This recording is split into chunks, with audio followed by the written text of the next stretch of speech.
Hello and welcome to another episode of Mazda Maintenance 101. I'm Joseph, your craftsman, and I will be showing you today how to change your air filters.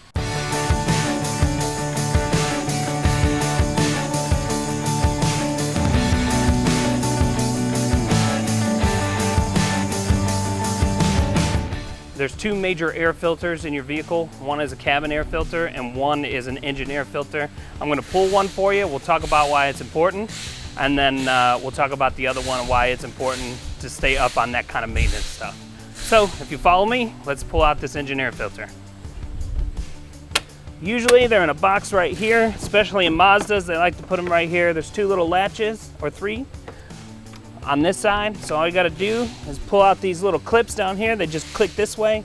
You pull it up and back and release it from underneath. And then the air filter's right here. See how quick that was? Easy peasy. Now this one, you can see it's been run a little bit, but it has almost next to no dirt in it. This is a good air filter. And so the engine air filter's importance is to filter out the particulates, the air that come in to your vehicle and then into your engine. And so you don't want anything getting through that. That's why they put a filter in there. But the problem is when this filter starts to clog up and it can't get air in there, you get bad fuel economy, you'll get bad engine running, you'll get bad all kinds of stuff because it can't breathe. So this filter is how your engine breathes. It's what it breathes through.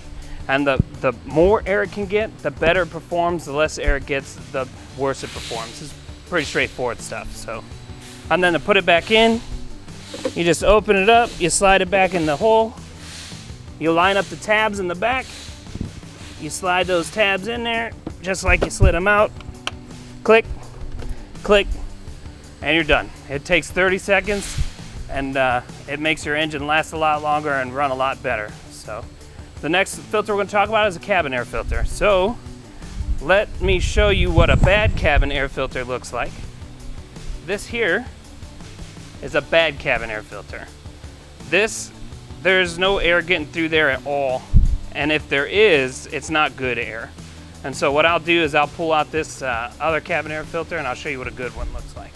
Now this one's a little more difficult to get to because it's under the glove box and behind. But with a Mazda, especially the newer Mazdas, they're pretty easy to do. You unclip your pin, you pinch together, and then here you go.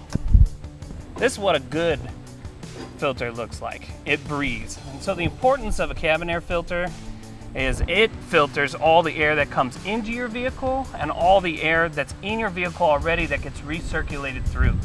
And so during the allergy months especially, it's good to have one of these HEPA filters in there. It keeps the pollen and the dust, it keeps the road dirt and all that other stuff from getting just sucked up into your car and then blown out into your car.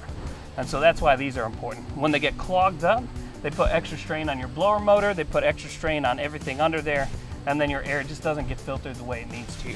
So to put it back in, you just reverse the order, stick it in there, make sure it clicks and it's the right way, push this down, push that down, voila. Thank you for joining us at Mazda Maintenance 101. Please join us next time when we go over some more critical maintenance features.